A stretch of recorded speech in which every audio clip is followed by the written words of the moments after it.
여러분 이소부화에 대해서 들어보셨습니까? 이소부화에 세 마리 소라는 이야기가 있습니다. 이 세 마리 소의 주인공은 얼룩소, 검은 소, 붉은 소였습니다. 이 세 마리는 함께 다니면서 함께 풀을 뜯고 함께 놀곤 했습니다. 근데 그 주변에 사자 한 마리가 있었는데 이 소들을 잡아먹으려고 호시탐탐 기회를 노리고 있었습니다. 그러나 이 세 마리 소가 언제나 같이 붙어 다녔기 때문에 사자가 덤벼들 때마다 셋이 한꺼번에 대항을 하여 잡아먹을 수 없었습니다. 어떨 때는 서로 떨어져서 풀을 뜯고 있을 때 사자가 한 마리에게 달려들면 다른 두 마리 소가 달려와서 제 동무 소를 위해서 덤볐기 때문에 사자가 싸우다가 지쳐서 돌아가야만 했습니다. 하루는 풀밭에 얼룩소가 따로 떨어져서 풀을 뜯고 있었습니다. 사자가 다가가서 은밀하게 이야기를 합니다. 야, 얼룩소야. 세 마리 소 중에 가장 힘센 것은 자기라고 붉은 소가 얘기하던데? 이 말을 들은 얼룩소가 기분이 나빠졌습니다. 여태까지 셋이 똑같이 힘을 합쳐 적군들과 싸웠고 대항했고 무슨 일이 있든지 함께 했는데 갑자기 붉은 소가 모두 다 제 힘으로 이겨낸 것처럼 말을 한다고 하니 굉장히 건방진 소리처럼 들려졌습니다. 사자는 얼룩소에게 거짓말을 해놓고 붉은 소와 검은 소 있는 데로 가서 또 이런 말을 합니다. 얘들아, 세 마리 가운데 얼룩소가 제일 기운이 세고 다른 짐승들에게 지지 않는 것도 얼룩소라고 하던데 그 말이 참말이냐? 그렇게 이야기를 하는 거예요. 두 마리 소는 얼룩소의 말에 굉장히 화가 났습니다. 그 중에서도 붉은 소가 화가 머리끝까지 나서 마침 지나가던 얼룩소에게 덤벼들게 됩니다.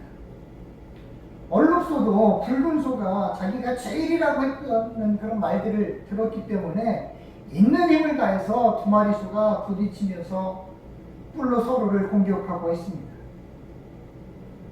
검은 소가 중간에서 말렸지만 두 마리의 소는 뿔이 빠지도록 싸웠습니다. 그러나 두 마리 중 어느 편이 센지 알 수 없었습니다. 이날부터 세 마리 소는 같이 놀지 않았습니다.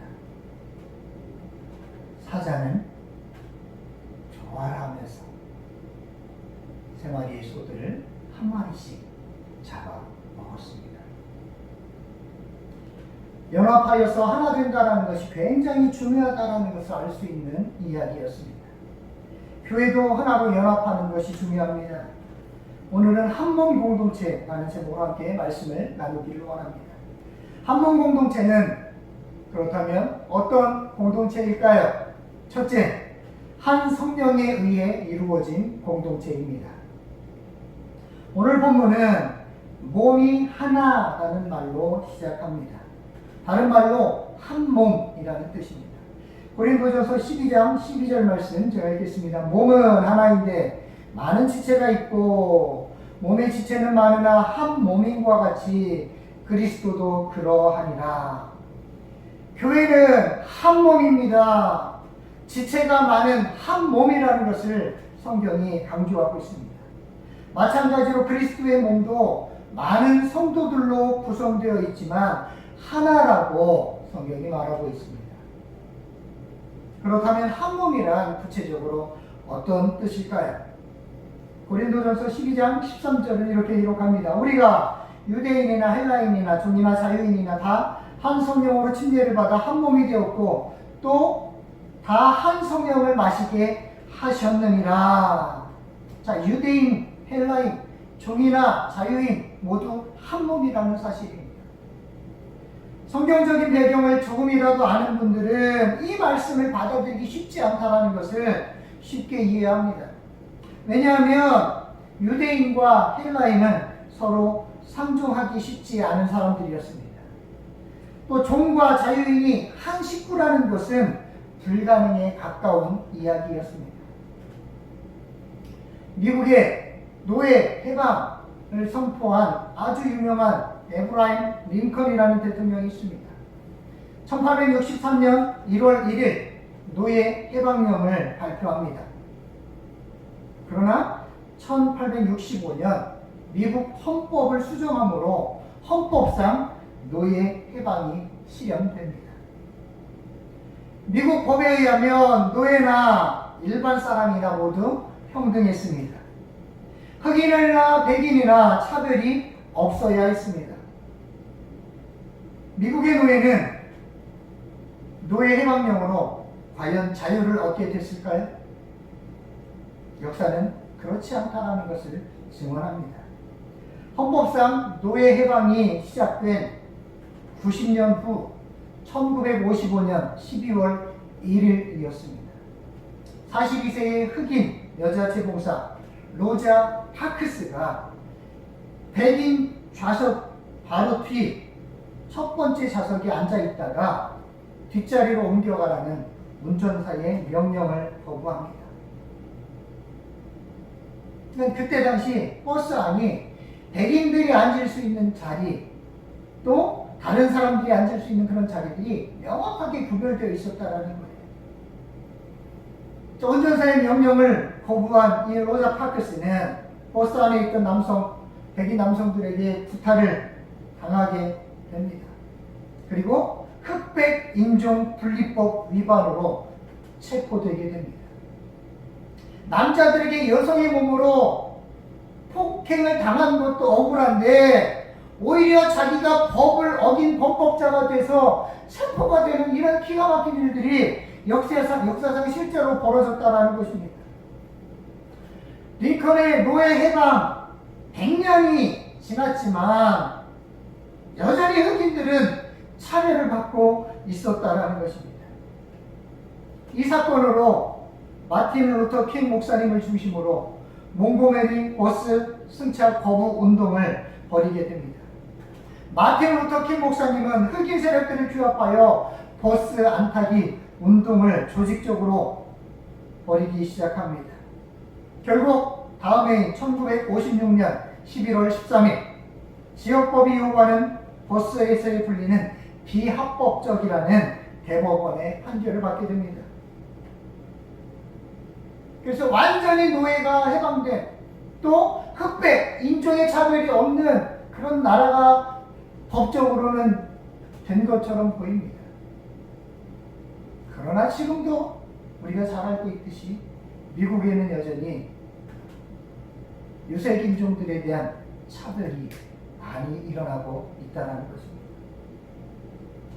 오늘날 미국이 이럴진데 2000년 전 고린도 교회에 대한 사도 바울의 언급은 아주 혁명적인 말과도 같았습니다. 유대인이나 헬라인, 자유인이나 종이나 모두 하나라고 말하고 있습니다. 이렇게 바울이 하나라고 말할 수 있는 근거는 무엇일까요? 바로 성령님이라는 것입니다. 왜냐? 한 성령으로 침례를 받았고 또 동일한 성령을 받은 존재들이기 때문에 한 몸이라고 바울이 이야기를 하고 있습니다. 에베소서에서도 바울은 하나됨에 대해서 강조를 합니다. 에베소서 4장 4절로 6절 말씀 제가 읽겠습니다. 몸이 하나요 성령도 한 분이시니 이와 같이 너희가 부르심의 한 소망 안에서 부르심을 받았느니라.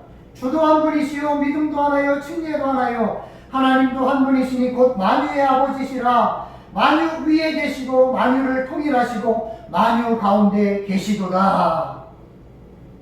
몸이 하나고 성령이 하나인 것처럼 하나님의 백성들은 한 소망 안에서 부르심을 받은 사람들입니다.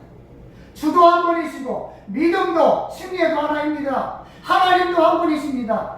세상의 모든 것의 아버지 되시는 하나님께서 만유를 통일하시고 만유 가운데 계시다라고 성경은 강조해서 이야기를 하고 있습니다. 이 말이 우리들에게 어떤 의미가 있는 것일까요? 저와 여러분도 주님 안에서 하나라는 말입니다. 한 성령 안에서 교제하는 한 가족입니다. 하나님을 아버지로 모신 한 가족이라는 것을 우리는 기억해야 합니다. 한 분이신 예수 그리스도를 믿고 따르는 그런 한 가족입니다.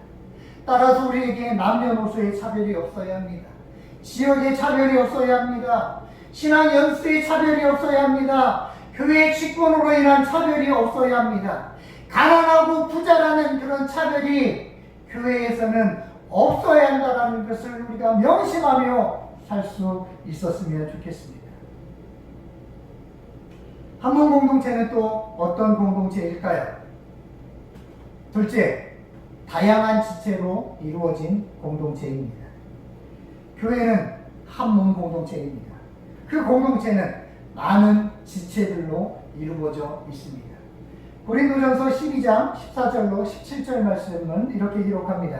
몸은 한 지체뿐만 아니요 여럿이니 만일 발이 이르되 나는 손이 아니니 몸에 붙지 아니하였다 할지라도 이로써 몸에 붙지 아니한 것이 아니요 또 귀가 이르되 나는 눈이 아니니 몸에 붙지 아니하였다 할지라도 이로써 몸에 붙지 아니한 것이 아니니 만일 온몸이 눈이면 듣는 곳은 어디며 온몸이 듣는 곳이면 냄새를 맡는 곳은 어디냐.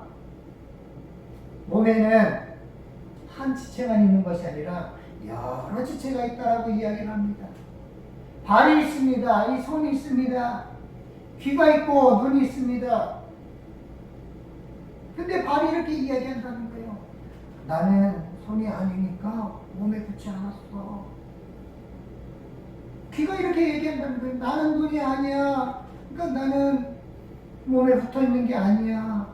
이렇게 얘기한다는 거예요. 무슨 얘기를 하고 있는 것일까요? 바로 발이 손에 대해서 열등감을 느끼고 있다는 거예요. 귀가 눈에 대해서 열등감을 느끼고 있다는 거예요.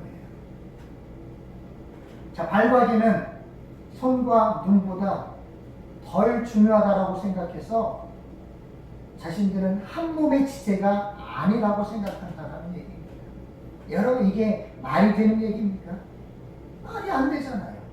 근데 교회 내에서는 특별히 바울이 지금 고린도 교회에게 편지를 썼는데 고린도 교회 안에서는 이 말도 안 되는 일들이 벌어지고 있었다는 얘기입니다. 서로를 향해 차별을 하고 뽐내고 거기에 열등감을 느끼는 그런 일들이 벌어진 것입니다. 자, 바울이 한 몸에 대해서 다시 한번 강조를 합니다. 고린도전서 12장 19절로 21절 말씀. 만일 다 한 지체뿐이면 몸은 어디냐? 이제 지체는 많으나 몸은 하나다.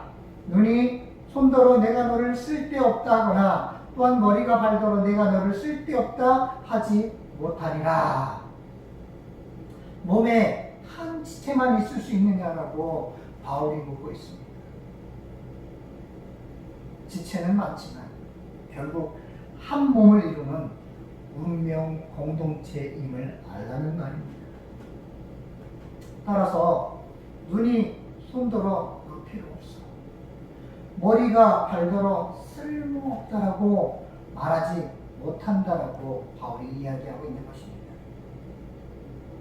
이런 부분들에 대해서 여러분들의 생각은 어떻습니까? 제가 질문해 보겠습니다. 신체 중 어느 부분이 가장 중요할까요? 또 신체 중 어떤 부분이 제일 쓸모없을까요? 우리가 우습게 여기는 신체의 한 부분이 없으면 우리는 불완전해진다는 것을 알아야 합니다. 어감이 좋지는 않지만 그렇게 표현을 하니까 표현할 수밖에 없는데 우리 신체 중에 어느 한 부분이 없으면 우리에게 장애가 있다는 얘기입니다. 바울은 각각의 지체가 몸에 붙어 있어야 한다는 것을 다시 한번 이야기를 합니다. 고린도전서 12장 18절. 그러나 이제 하나님이 그 원하시는 대로 지체를 각각 몸에 두셨으니, 하나님은 원하시는 대로 지체를 각각 몸에 두셨다라는 거예요. 이 말에는 아주 깊은 의미가 있습니다. 우리가 원하지 않는 지체도 하나님께서 세우셨다라는 말입니다. 이 말을 쉬운 성경 번역본으로 한번 보겠습니다. 그러나 사실 하나님께서는 그분이 원하시는 대로 몸 안에 각각 다른 기능을 하는 여러 지체를 두셨습니다. 하나님께서 우리 각 몸의 지체를 하나님이 원하시는 대로 몸 안에 두셨다라는 겁니다. 각 지체들은 각각 기능을 하도록 하나님께서 만들어 주셨고 허락하셨다라는 말입니다. 자, 어떤 사람에게 눈이 100개가 달려있다고 한번 생각해 봅시다. 또 어떤 사람에게는 입만 100개가 달려있다고 생각해 봅시다. 만약 그런 사람이 있으면 여러분들 눈에는 어떻게 보일 것 같습니까? 입이 100개 달린 사람, 상상만으로도 끔찍하지 않습니까? 왜냐하면 우리는 주변에서 입 하나로 수많은 사람들을 말로 상처 주고 말로 죽이는 그런 사람들을 보는데, 그 사람이 100개의 입으로 말을 해서 사람들에게 상처를 주고 사람들을 말로 죽이는 그런 일들을 하면 얼마나 많은 사람들이 신음하고 아파할까요? 정말로 무시무시한 일이 아닐 수 없습니다. 자, 또 어떤 교회에 목사들로만 구성원들이 이루어져 있다면 그 교회 어떨까요? 건강한 교회라고 할 수 있을까요? 자, 또 어떤 교회는 장로님들과 권사님들로만 이루어져 있다라고 한번 해봅시다. 그 교회는 세상에서 가장 아름다운 교회가 될 수 있을까요? 자, 신체의 각 지체들은 있어야 할 곳에 골고루 있어야 합니다. 각각의 기능들을 제대로 발휘할 때 사람답게 살 수 있다는 것입니다. 자, 교회도 목회자를 비롯해서 다양한 사람들로 구성되어 있어야 합니다. 믿음이 좋은 사람부터 초신자에 이르기까지 골고루 있어야 합니다. 우리는 지체로서 한 몸을 이루고 있다는 것을 반드시 기억하며 살 수 있는 그런 사람들이 되어야 한다는 것을 우리가 놓치지 않았으면 좋겠습니다. 한 몸 공동체는 또 어떤 공동체일까요? 셋째, 기쁨과 고통을 함께 나누는 공동체입니다. 한 몸에는 여러 지체들이 있다고 했습니다. 여러분 보시기에 어떤 지체가 더 주목을 받을 것 같습니까?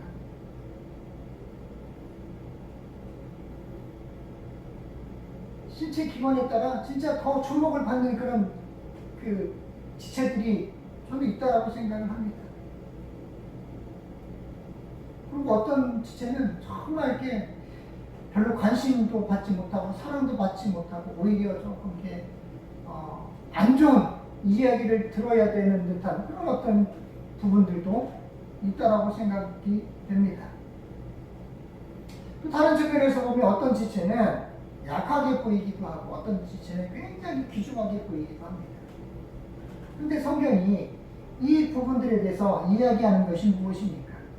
고린도전서 12장 22절로 25절 말씀 이렇게 기록합니다. 그뿐 아니라 더 약하게 보이는 몸의 지체가 도리어 요긴하고 우리가 몸의 덜 귀히 여기는 그것들은 더욱 귀한 것들로 입혀주며 우리의 아름답지 못한 지체는 더욱 아름다운 것을 얻느니라. 그런즉 우리의 아름다운 지체는 그럴 필요가 없느니라. 오직 하나님이 몸을 고르게 하여 부족한 지체에게 귀중함을 더하사 몸 가운데서 분쟁이 없고 오직 여러 지체가 서로 같이 돌보게 하셨느니라. 성경이 말하는 것, 바울이 말하는 게 무엇입니까? 약해 보이는 지체가 몸에 더 요긴할 수 있다는 말입니다. 덜 귀중해 보이는 지체가 귀중한 것들을 입게 된다고 성경이 이야기를 합니다. 아름답지 못한 지체들을 꾸며준다고 이야기를 하는 것입니다. 자, 무엇보다도 중요한 것은 하나님의 관심이 바로 부족하게 보이는 그런 지체에게 있다라는 사실입니다. 하나님께서 부족한 지체에게 귀중함을 더해 주신다라고 말씀하십니다. 반면 아름다운 지체들은 꾸미지 않아도 이미 많은 사람들로부터 관심을 받습니다. 그러니까 하나님은 이런 아름답게 보이는 지체, 그냥 내버려둬도 빛나는 그런 지체 말고 그냥 아름답게 꾸며주지 않으면 있는지 없는지조차 모르는 그런 존재들, 때로는 냄새나고 또 냄새나는 일들을 해야 되는 그런 지체들에게 하나님의 관심이 그들에게도 있다는 것을 성경이 말하고 있는 것입니다. 자, 이런 과정들을 통해서 하나님은 한 몸이라는 그 지체 가운데서, 공동체 가운데서 분쟁들을 없게 하시고 여러 지체들이 서로 돌보게 하신다는 겁니다. 서로 여러 지체들이 서로에게 의존적이고 상호 의존적이고 필요하다라는 것을 알게 하신다라고 성경이 말하고 있습니다. 결국 이런 과정들을 통해서 몸 전체가 조화를 이루어서 건강하게 된다라고 말하는 것입니다. 자, 이 이야기를 우리의 교회 이야기로 한번 끌어들여 봅시다. 어쩌면 교회 공동체 안에는 목사나 장로님들보다는 신앙생활을 한 지 얼마 안 되는 새신자에게 하나님의 관심이 더 많을 수 있다는 것입니다. 교회에서 존재감이 미미한 사람들, 신앙이 연약한 사람들이 관심과 보호를 통해서 믿음이 성장할 때 그 공동체가 아름다운 공동체가 될 수 있습니다. 또 더 건강한 공동체가 될 수 있다는 것입니다. 그래서 우리는 한 몸의 그 지체됨을 확인하고 상호 의존적인 관계들을 확인하면서 이 교회라는 공동체가 결국 기쁨과 고통을 함께하는 운명 공동체라는 것을 우리는 반드시 기억해야 합니다. 고린도전서 12장 26절은 이렇게 기록합니다. 만일 한 지체가 고통을 받으면 모든 지체가 함께 고통을 받고 한 지체가 영광을 얻으면 모든 지체가 함께 즐거워하느니라. 한 지체가 고통받으면 모든 지체도 함께 고통을 받습니다. 반면에 한 지체가 영광을 얻으면 모든 지체가 함께 즐거워하게 됩니다. 저는 우리 송천교회가 이런 교회가 됐으면 좋겠습니다. 기쁨과 고통을 함께하는 공동체가 되었으면 좋겠습니다. 남의 고통에 기뻐하고 남의 성공에 배합하지 않았으면 좋겠습니다.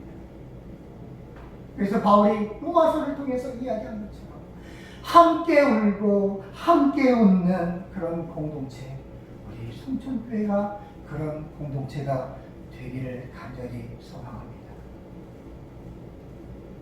저는 오늘 설교를 이솝우화로 시작했습니다. 저는 오늘 설교를 또 다른 이야기로 마무리하기를 원합니다. 자, 동물들의 세계에서 전쟁이 일어났습니다. 사자가 총 지휘관이 되었습니다. 동물들이 사방에서 몰려들었습니다. 근데 모여든 동물들의 면면을 보고 동물들끼리 서로를 쳐다보며 한심하다는 듯이 수근거렸습니다. 아니, 당나귀는 멍텅구리인데 전쟁에 방해만 될 건데 돌아가는 게 낫지 않을까? 아니, 토끼 같은 겁쟁이가 어떻게 싸움을 한다고 온 거야? 한심하네, 한심해. 개미는 힘이 약한데 도대체 어디다 쓸까? 저 코끼리 봐. 저 코끼리 덩치가 저렇게 커서 적에게 금방 들통나고 말 건데 어떡하려고 그러지? 이때 총지휘관의 사자가 호통을 쳤습니다. 시끄럽다! 모두 조용히 해라! 당나귀는 입이 길어서 나팔수로 쓸 것이다. 그리고 토끼는 걸음걸이가 빠르니 전령으로 쓸 것이다. 개미는 작아서 눈에 안 띄니 적진에 게릴라로 파견할 것이고, 코끼리는 힘이 세니 전쟁 물자를 운반하는 일을 할 것이다.